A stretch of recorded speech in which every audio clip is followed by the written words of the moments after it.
Good afternoon, ladies and gentlemen. Welcome to On the Spot Motorsports with me, Mitchell Gunter, and my co-host, Alexa Gatlin. Hi, everyone.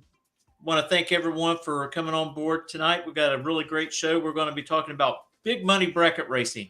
And speaking of big money bracket racing, Alexa just got back from Bristol from the World Foot Brake Challenge. Alexis, how was it? It was pretty good. There was, I think, a little under 500 entries. We had time runs on Thursday, and then we raced Friday, Saturday, Sunday. The weather was nice. It was supposed to rain the whole time, but it didn't rain until Sunday. It was a few hours delay, but all in all, it was really good. The World Foot Brake Challenge is definitely one of the hardest races I've been to. Everybody cuts those trees really good, but it was a great time. Well, you have to cut trees pretty good first round. If not, you have to Yeah. walk to the tower and pay for $100 ice cream, correct? That $100 ice cream, I stayed away from it 2 days, but I did have to buy it the first day. It was a little sad. It's different when you eat $100 ice cream. Well, I'll tell you what, we're fixing to talk about the Great American $100,000 race that's coming up in September, the 8th through the 11th at Capital City Motorsports Park in Montgomery, Alabama. So we're going to go ahead and bring on Gaylon Rolison. How you doing, Gaylon? Hey, what's going on, everybody? Thanks for having me on. Well, we're first going to let you kind of introduce yourself to the viewers and let them know about you. Well, again, my name's Gaylon Rolison Jr. I'm second generation in the racing world. My dad was a racer, and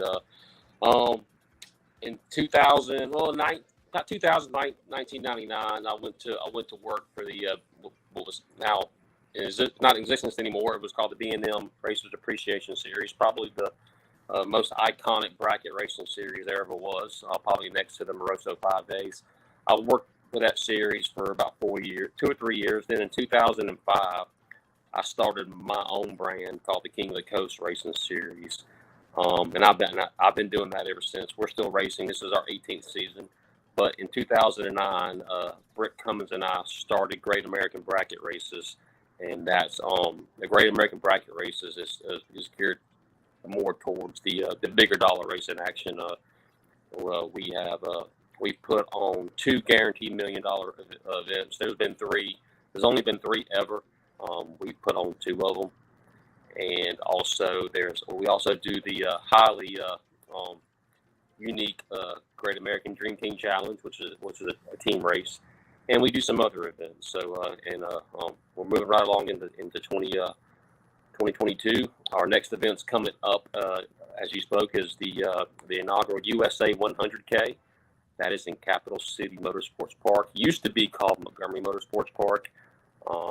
They have a new management team in there, a new ownership team in there, and they went in there and just done an immaculate job of getting that facility basically a new facelift, and we're looking forward to going back. I tell you what, it's good to see individuals come in and reconstruct these tracks and bring them up out of the ashes when we have so many that are closing in the country. And I tell you, I love seeing that happen. And we always say on the show, if you're close to a track, you like drag racing, or you like circle track racing, or going to the dirt track, hey, get off your couch, go support them, because your dollars will help keep those tracks open. Because one day, if you don't go, you're going to say, you know what? I wish I went to that track, because guess what? It's no longer there. So we try to do our best to try to promote people to go to these tracks and spend their dollars there and have a good time with their family and take in some real good entertainment. Oh yeah, I mean, for this ownership group to spend the money they did on the track, they did it because they it's more than just a dollar sign to them. It was something that they wanted to see. They wanted to see a facility to carry on its tradition it's always had. So a lot of times when these folks come in and they open these tracks back up or renovate them, they're doing it for the love of the sport for the most part. Well, tell us a little bit about this event that y'all got going on from September the 8th through the 11th. and you're going to have both Super Pro and Pro cars that are going to be running at this event, but they're going to be a little bit separated as far as prize money, correct? Yeah, basically we'll have it's one class, but basically what we do was we run what we call bottom bulb, uh, which is a combination of no box and or foot brake. We run them separately until there's one, and they get whoever's last racer standing, a man or woman, last one standing, they will get $1,000 bonus in the 100K, and then they move on and racing the 100K in the main race with the top bulb racers. So typically, if they can turn on one more win light past that, that usually gets them to the split. So then they start seeing a decent payday. Oh, So, that's pretty neat. mm-hmm. a lot of the big money, mega big money stuff, what I call mega big money. I'm thinking anything 75,000 and more. A lot of tracks do that just to attract that local bottom bulb racer. So I noticed that you capped it at 25 bottom bulbers, but then for the rest it's 100. Are you gonna eventually open it up to more bottom bulb racers? Or no, because this is in the $100,000 races where we've kind of tried to be a little bit differently. Just in the 100K race, once you pardon me for a second, I live on the Mississippi Gulf Coast, and I live right next to the train track, so train's coming by. So just one second. I had last time, so.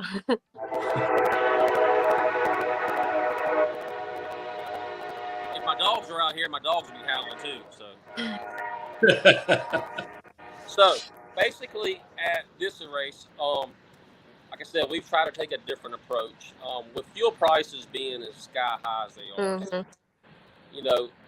getting to the racetrack is a lot of the expense for a racer to get there. And when they get there, they want to be able to make as many runs as they can.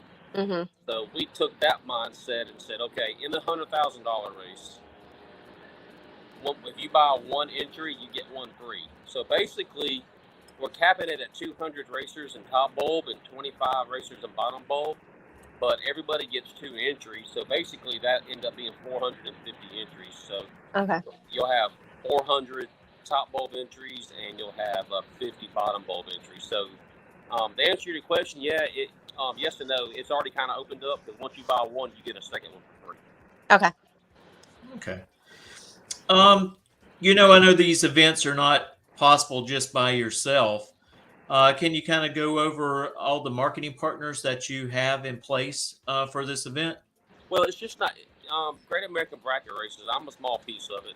I have a buddy of mine, close friend of mine, that we've been doing Great American Bracket Races since 2008. Britt Cummings. Britt he's a racer.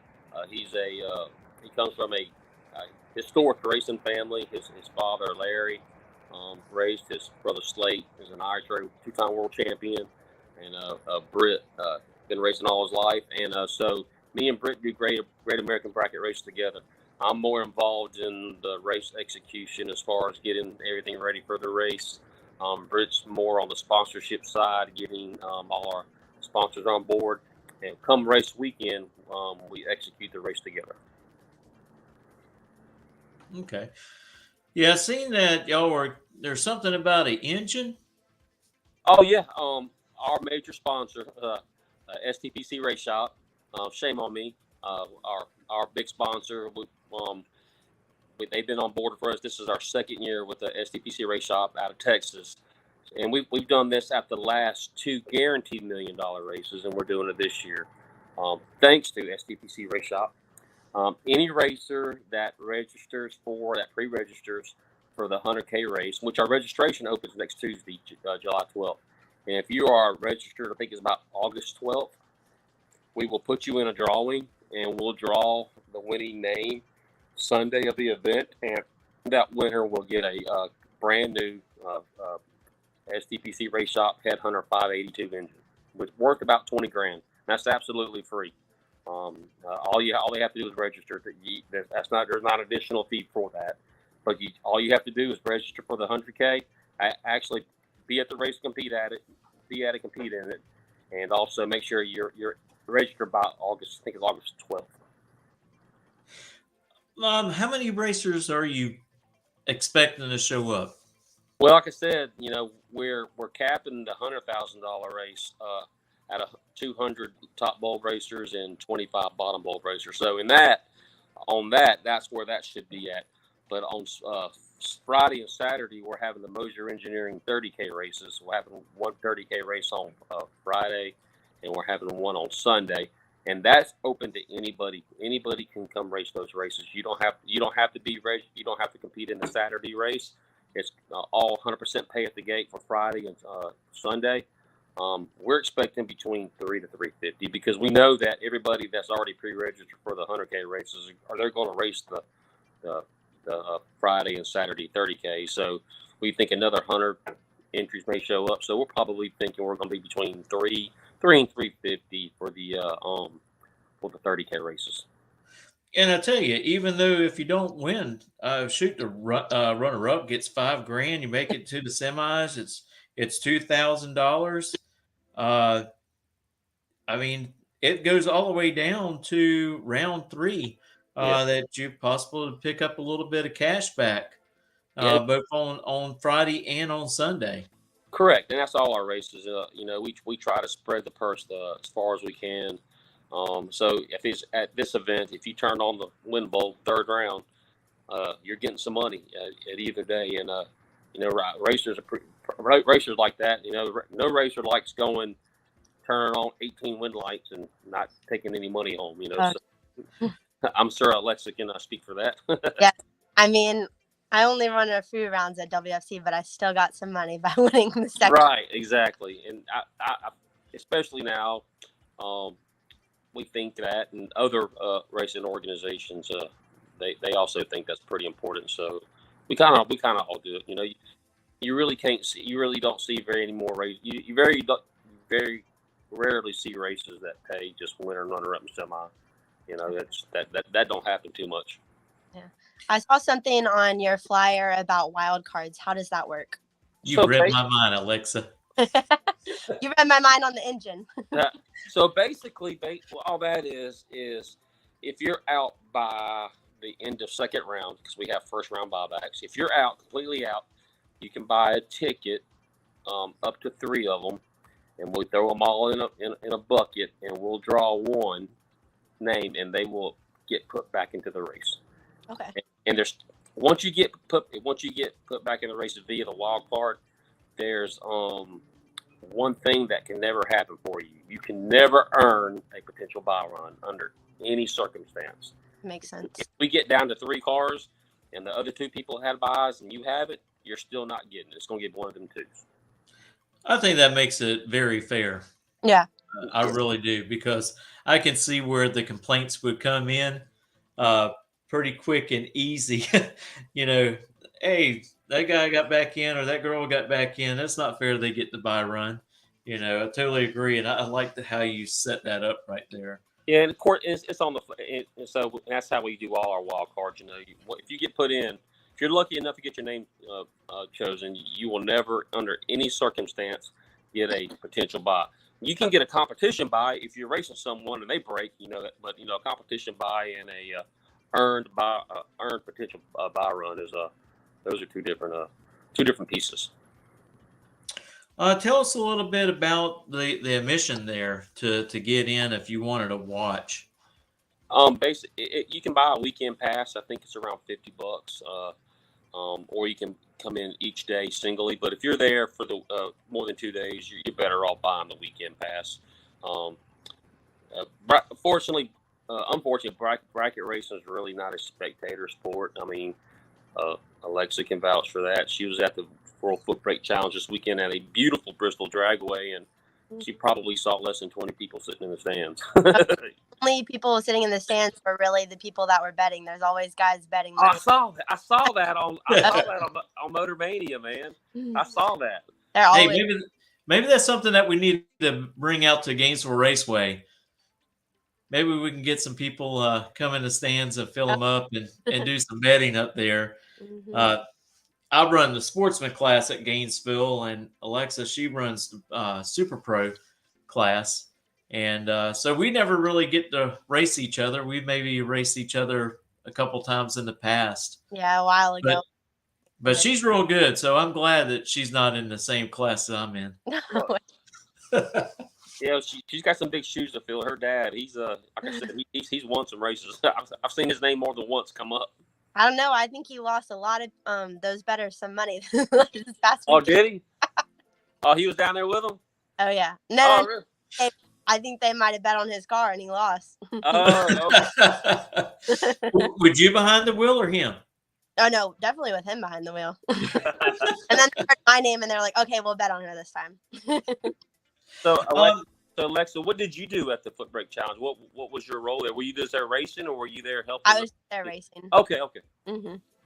Yeah, I was there. Me and my dad. I raced a '69 Camaro that my grandpa got when he was my age, and he raced it. And then my dad raced it, and then I raced it. So I'm a third generation racer. Oh man, that's what drag racing is all about. Oh yes, and man, that's cool. Thank you. Yeah. Me and my dad were double entered in the Camaro, so I was having to share it with him.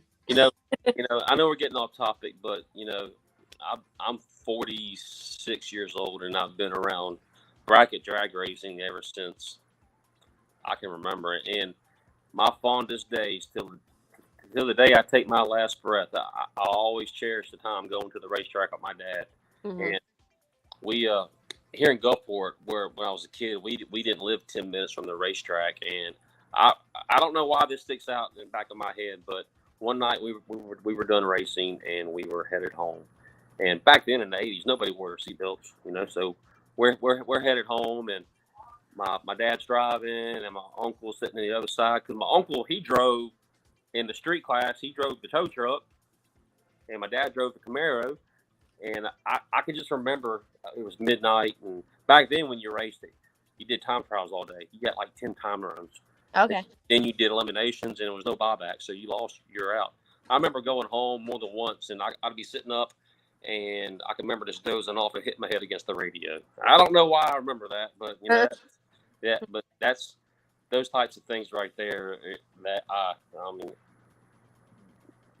I'll always cherish that, because that's time with my dad, my family, and I think that's what's so great about this sport is the time you have with your family. Oh yes, I agree. We got Clint David here. He says he knows nothing about drag racing, so he's interested in hearing this. And I tell you, drag racing to me is one of the most funnest sports. And it's very time consuming, and you have to be very smart with numbers at the same time.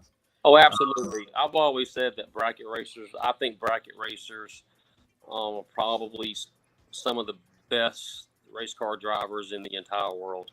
I think those guys that run NASCAR, to be able to run those speeds and be within inches, I think you have to be a phenomenal driver. I think those World of Outlaws racers that go 130 miles an hour, 40 miles an hour sideways on three wheels, that's pretty talented. But for a bracket racer to be able to digest the situation in less than 5 seconds and know what they need to do to turn the wind light on, and not everybody can do that. That's not an easy task to be able to execute your game plan. And a lot of these bracket racers, they have 2 or 3 different game plans, and you don't have a lot of time to figure out what you're going to do, because if you think about it, it's probably too late. And so I think bracket racers are some of the best race car drivers in the world, bar none. To be able to pull up on a race car and know that you took about 3 or 4 thousandths finish line for the win, or you knew getting to the finish line that you had to get behind to turn the wind light on, because that's hard to do, to give it up sometimes. Actually, like at our last race that we had at Gainesville a couple of weeks ago, I had to race a gentleman, Bart Gaylon, very talented driver, very smart. And I was able to get out front of him, had a little bit better tree than what he did. Got down there, and I'm looking for him, because the car's running almost about the same, but I had to switch my number at the last second and go up a digit, because somehow the heater got turned on, the nitrous bottle, and couldn't purge it or anything. It was just too much pressure. It wouldn't work. So I had to turn all that stuff off, scrape the numbers off.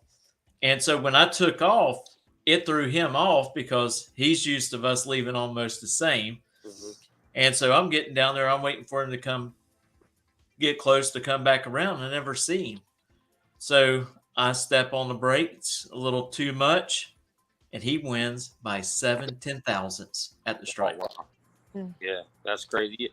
Yeah, I mean, like I said, I think bracket racers, the Gary Williams of the world, the Luke Bogackis, I mean, the Scotty Richardsons, the Peter Biondos. I mean, those are some of the most iconic names in our sport. And Troy Williams Jr., those guys, those are the best all around. Nick Hastings, I mean, all these Jeff Sayers of the world, these guys are elite, and they're lethal. And for them to do the things that they've done over a long period of time, it's impressive. I tip my hat to all those guys, all those fellas. Mm-hmm. Yeah, I tell you what, Luke is a very, very talented driver. I got to meet him a couple of times racing out at Gainesville Raceway, and I've raced up at South Georgia Motorsports Park a couple of times in a series that they called. Shoot, what was the name of that series? It was done by the Barkers. Oh, that was it's called the Drag Race Results Series, the DR. That's it. Yes, Drag Race Results Series, and he raced in it with a Vega. Mm-hmm. And I tell you what, you can't slack around with him when you're at the tree because he will eat you up. Yeah, Luke is. What makes Luke Luke is not only is he one of the best ever to suit up behind a race car, he is a highly intelligent individual. He's very articulate. He's one of the nicest guys you will ever meet at the racetrack. And I look at Luke as one of the leaders of our sport. You know, he's one of the most respected, if not the most respected, racer in our sport today. You will never meet anybody that has anything bad to say about that fella. I mean, we got a lot of respect for Luke. Yeah, I like what he done a couple of years ago. He was having the Christmas tree clinic and trying to help all racers with the reaction times and stuff. And he said, hey, you can't beat yourself up if you go up there and you're 001, 00 to 005 red. You can't beat yourself up on it. You were that close of having a perfect tree. And I learned some things watching those videos and stuff that he used to put out there. Yeah, I remember Luke having a class. I think it was Luke. He says, you cannot be afraid to go red. He said, exactly. Cannot be afraid to go red. If you don't go red every once in a while, you're not trying hard enough. Yep, that's right. There you go. Yep. But to get back to y'all's race that you're going to be holding, is the track going to let them to come in early on a Wednesday and stack? Yes, we'll have gate openings on Wednesday. We have a gamblers race on Thursday. I think it's a 28 car shootout on Thursday, and then we'll get racing our first Moser 30K on Friday. Okay, I know I've been doing my best getting y'all's flyer up to get the word out as much as possible so that y'all have a really great turnout. Let's see, we got another comment here. Clint says, how many races do you get off your engine on average? I'm sure it's very rough on them. That is, it depends. I mean, I know some racers go a whole season. Some racers, might do a mid-season freshen up. But I mean, it could go from 100 to 1,000. I know racers that ain't changed our motor in 3 years. Some of them make it a routine every year. They pull their motor out and either put a new one in or refresh the one they have. So I mean, it really varies. Yeah. Well, I know, for instance, like, I don't know about Lexa, but for instance, my car, it's right now a daily driver, but I bracket race it. It's a 2014 Dodge Charger. It has 137,000 miles on it. I spray a 75 shot of nitrous, and the only thing I've had to change on it over the past couple of years, it was a water pump. Oh yeah, that's always nice. So, but you got to take care of them. I mean, you got to do your maintenance on them. You got to change your oil. You have to service the transmission. You have to do those things, or it will end up biting you in the butt later on down the road if you don't. Yeah, the 2004 GTO that I used to race, that my sister races now, she daily drives it. I daily drove it to high school every day, college, and so it's at about 200,000 miles, and we race it. It's been through a bunch of alternators and transmissions, but other than that, it's been pretty good. Yeah, yeah. So we're excited about the event coming up.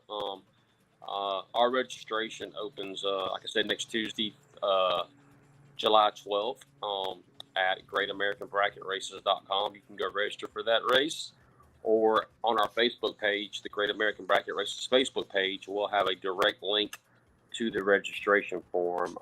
And maybe I'll send it to y'all to post on y'all's end. Definitely. It'll be a top bulb registration link and a bottom bulb registration link. And again, the 100K race is capped at 225 racers, 200 top bulb, 25 bottom. Everybody that's registers for that 100K, they get 2 entries. So that crosses over to 450 total entries. And of course, we have the Moser 30K, so roundabout that one Friday and one Sunday.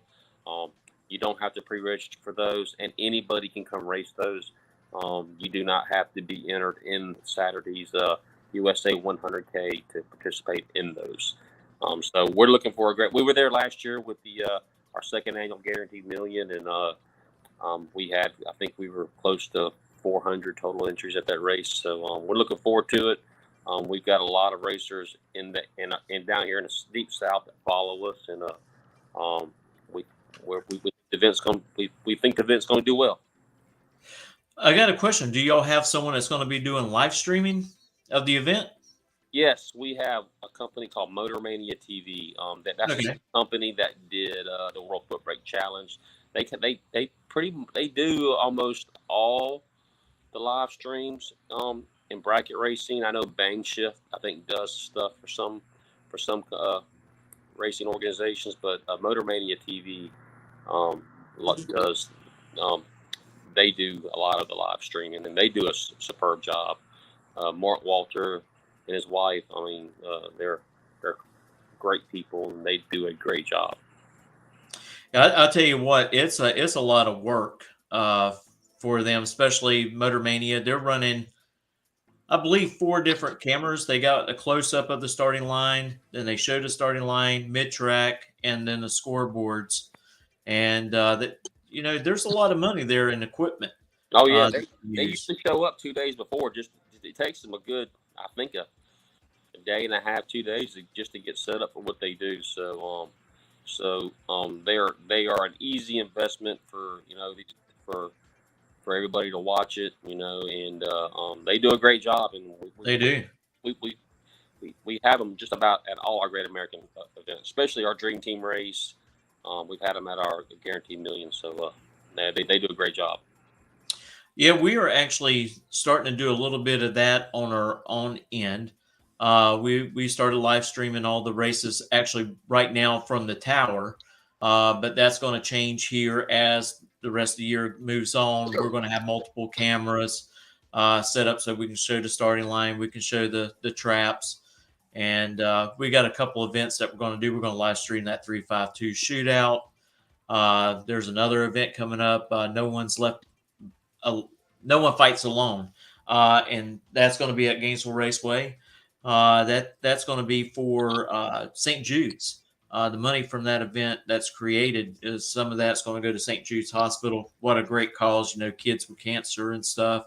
And then in December, we'll be back at it for Horsepower Hustle, and it's more like motorcycle grudge racing. So we're kind of moving into that area, but we're trying to go real slow. We don't want to overdo it, and we don't want to take anything away from Motor Mania, 320 video, 1320 video, or any of those companies. But I believe there's enough of tracks in the United States that we won't flood each other trying to get deals to live stream. Yeah, I'm sure y'all do a great job, and with Alexa being in the racing world, I'm sure she knows a lot of outlets that can get y'all into the right people's hands. Yeah, it's a lot of fun, but it is a lot of work. I think she laughs at me sometimes because she'll see me, I'll get finished running, I'll have to park my car, I have to put the blower on it, start cooling it off, run up in the tower, make sure everything's going like it's supposed to go, run back down, get my car, get in the staging lanes. No, really chilling in the he uses that as an excuse. He's just saying 96. Hey, it does feel good in there when you come out of that hot sun. Yeah. Hey, look who's joining us. Mr. Britt. Cummings. Yeah. He says, looks like a fit guy. Wow, I can't read it. It says Gaylon looks a fit guy. Yeah. Does working out help him get through the long days at the race? Oh yeah. I try to take my health a little serious sometimes, not all the time, but the gym time is my time away from everything else. That's my time I can go put my headphones on and kind of let the world melt away around you. Mm-hmm. Yeah, have my time for me to, I usually go in the morning because Britt or we don't promote races for a living. We both have regular jobs. Britt, he strikes parking lots for a living, and I work for Coca-Cola. So I usually have to be at work at 6. So usually I start my morning around 4. I go hit my gym, get my gym work done, and helps me prepare for my day. It's my time for me to reflect on just whatever I want to reflect on, and it's more therapy for me than anything. Well, I tell you what, I'm glad that there's promoters like y'all out there doing things like this for the racers. I know the racers, they appreciate it because without y'all, we'll just be limited to divisional bracket racing at our local tracks, and y'all kind of open up the door to a broader span of things. Well, yeah, I mean, we feel like we played our part, and there's other, organizations out there that have done a really good job. But, I think it all reflects to Big Daddy George Howard, man. And George Howard's he's the godfather of big money bracket racing. He kind of just he got it going for everybody. He's kind of like the George Washington. He kind of got everything going, and right. We can never forget about Big Daddy George, man. He paved the road for what we are today, and we all, not just us, all the racing and promoters, we owe our success to George, because without George, I don't know where the sport would have been. Well, I tell you what, it's been great having you on this afternoon and talking about y'all's event. And I tell you what, there's going to be one really happy person come Saturday afternoon. Yeah, it's all said and done. Oh yeah, it gets intense when it gets down to the 8-16 or whatever it is. It's strategy really starts coming into play, because we're one of the only racing organizations that don't do ladders when it gets down to 8 or 16 cars. Mm-hmm. You just pull in the staging lanes and you race who you race. Not that we don't have rules. We have an extensive set of rules, and we have a rule sheet available at every race. We just don't do ladders because we just feel like that racers feel like there's 8,000 different ways to interpret a ladder, and we don't do them. And we call you to the staging lanes, and whoever you pull up next, who you race. And we like it that way. We're not saying it's the right way, but that's just how we do it, and the way we like it. Well, I see that y'all do make cars go through a tech sometimes afterwards. Oh, yeah. Yes. Britt, he actually sent me some photos of y'all going through the cars and inspecting them and making sure they were to the confines of the rules. Well, it's important that you have to have someone doing some inspections, because you like to think that everybody's on the up and up. But, when anything gets competitive, when there's lots of money up for grabs, there is a possibility for some monkey business to be going around, So, it's something that needs to be done. And Britt, he does a really good job with it. We have Cody Harger that does a lot of our tech inspections, and he's as savvy as they come. And we just, we like to play our part, and we all need to do more of it. Yeah, I agree. I agree totally. Well, I'll tell you what, thank you. And I'll tell you what, anything that y'all have on the event, please feel free to send it to me. I will throw it up on the page and we'll help keep on promoting your event through the next couple of months. Yeah, well, thank you for having me. I appreciate both of you thinking about us and having us on. It was great to have y'all. Wish y'all nothing but luck and success. And maybe y'all see y'all at the racetrack. Maybe y'all could come to Montgomery come in September and come see what we do firsthand. Me and Britt are one of the very few promoters that actually get out and work in the middle of everything, the chaos. Me and Britt, we stay in the staging lanes. You know, we like to stay close to our customers. It's important to us to be close to our customers. We don't want to be the promoter that you have to go look for, because that's just not our style. When I'm saying that's not the right way to do it, that's just not the way we want to do it, because customers are customers. You know, I've said it 1,000 times, and I'll say it 1,000 times more.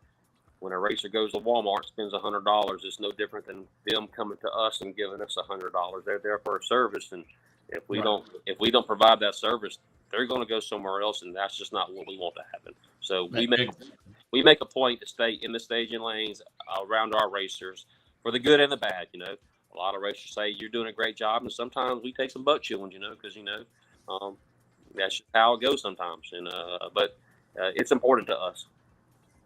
But I appreciate y'all having me on. Just remember, registration for the STPC Race Shop USA 100K is next Tuesday, July 12th at GreatAmericanBracketRaces.com. 200 top bulb entries, 25 bottom. Everybody's doubled. And I had a question that can two racers split the buy one, get one? Absolutely, they can. And again, those are 30Ks. That's for anybody to get in. You don't have to pre-register for them. You can pay at the gate. So we're looking for a great event. Britt and I have been. We just got finished putting on one race, and we're full steam ahead with this race, and we're looking forward to a great time. But I appreciate y'all having me. I wish y'all the best of luck, and if there's anything we can do for either one of you, please reach out. Okay, and I'll see if maybe I can take the ride up there to Montgomery or a flight up that way and stop by and take a few pictures and promote it on our end on our page. I tell you what, I think it'll be a great time. And even if we don't make it up there, I will stay in contact with you on the results, and we will share those on our page as well, all the winners. Great. All right. Well, thank you, Mitchell, and thank you, Alexa. Very nice to meet y'all, and good luck. Nice to meet you. Thank you so much. Thank you. Bye-bye. Bye. All right. Great interview. I'll tell you what, big money bracket racing is a big thing for the past couple of years. And, I mean, you've got experience of doing it, going up to Bristol. Tell us a little bit about it. I know we talked a little bit earlier, but how's the atmosphere of all the different racers that come together there for an event like that? Is it like a big, huge family?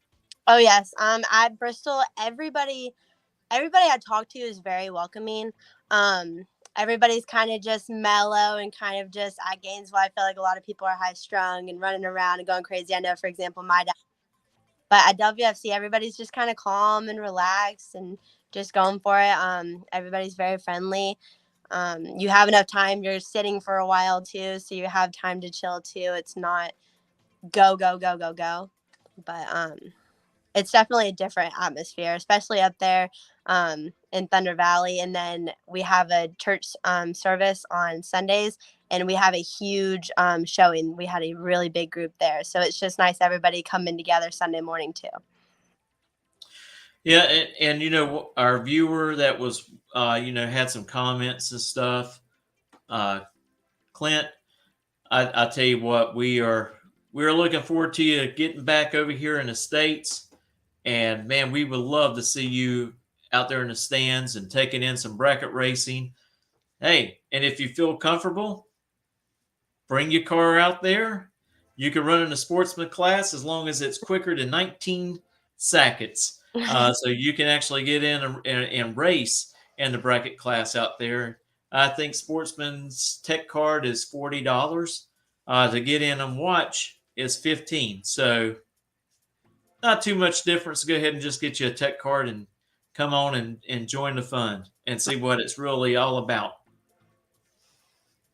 Well, before we go any more, there's one event that's coming up at Gainesville, and we touched on a little bit, and that is the 352 shootout. Derek Putnam puts on this event every year. I tell you what, I am looking forward to it. Hey, I even love it, even though I go out there and I have lost first round 2 times back to back. Still enjoyed it. It's a great atmosphere. They have things for kids to do at Halloween. I think they do a little trunk or treat. There, a car show, all different types of classes. Grant Guthrie, he's going to bring the no time truck class in there. And I'm talking about these trucks are faster than 4 seconds in the 8th mile. It's really great to see. The driver of Grant Guthrie's truck, Warpath, is Lyle Barnett, which races Pro Mod, and also Grudge races a car called Beer Money. He will be out there. Just a great atmosphere. Alexa, are you going to race in the Open Comp? We'll be there.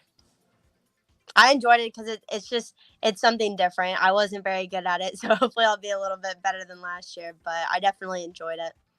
I'll tell you what, we'll just pick a couple of test days and we'll go out there and we will do nothing but practice on the Pro Tree.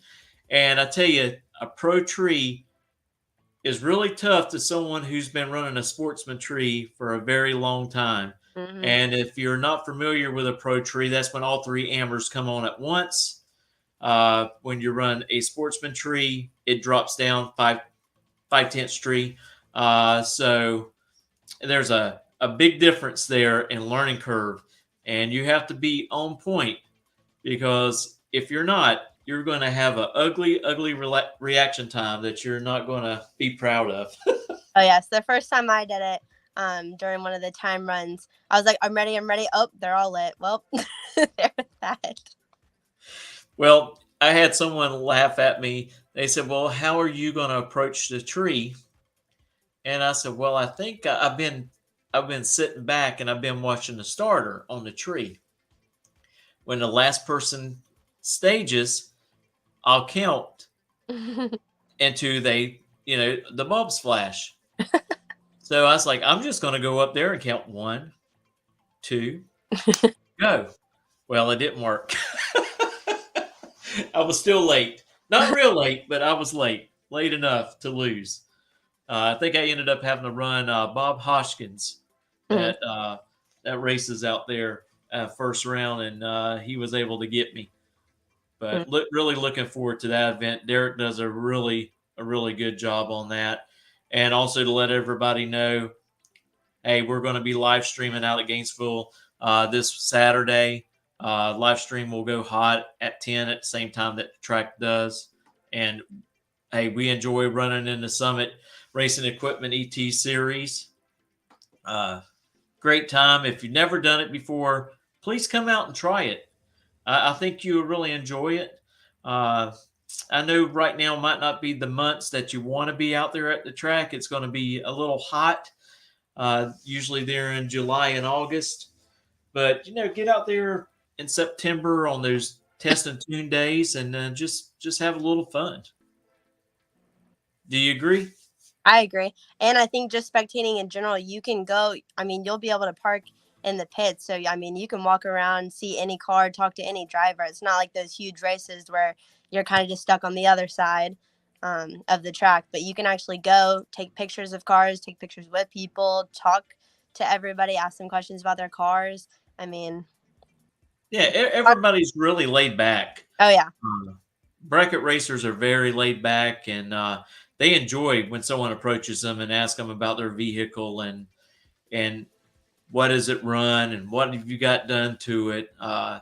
It gives them a little pride about their ride. I think my grandpa loved that more than racing itself.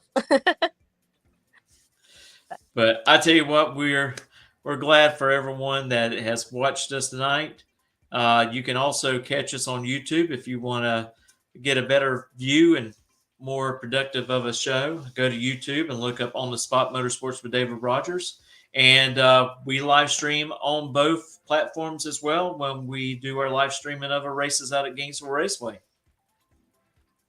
But before we get out of here, I want to thank a couple of sponsors that helps us out. Miracle Automotive and Towing.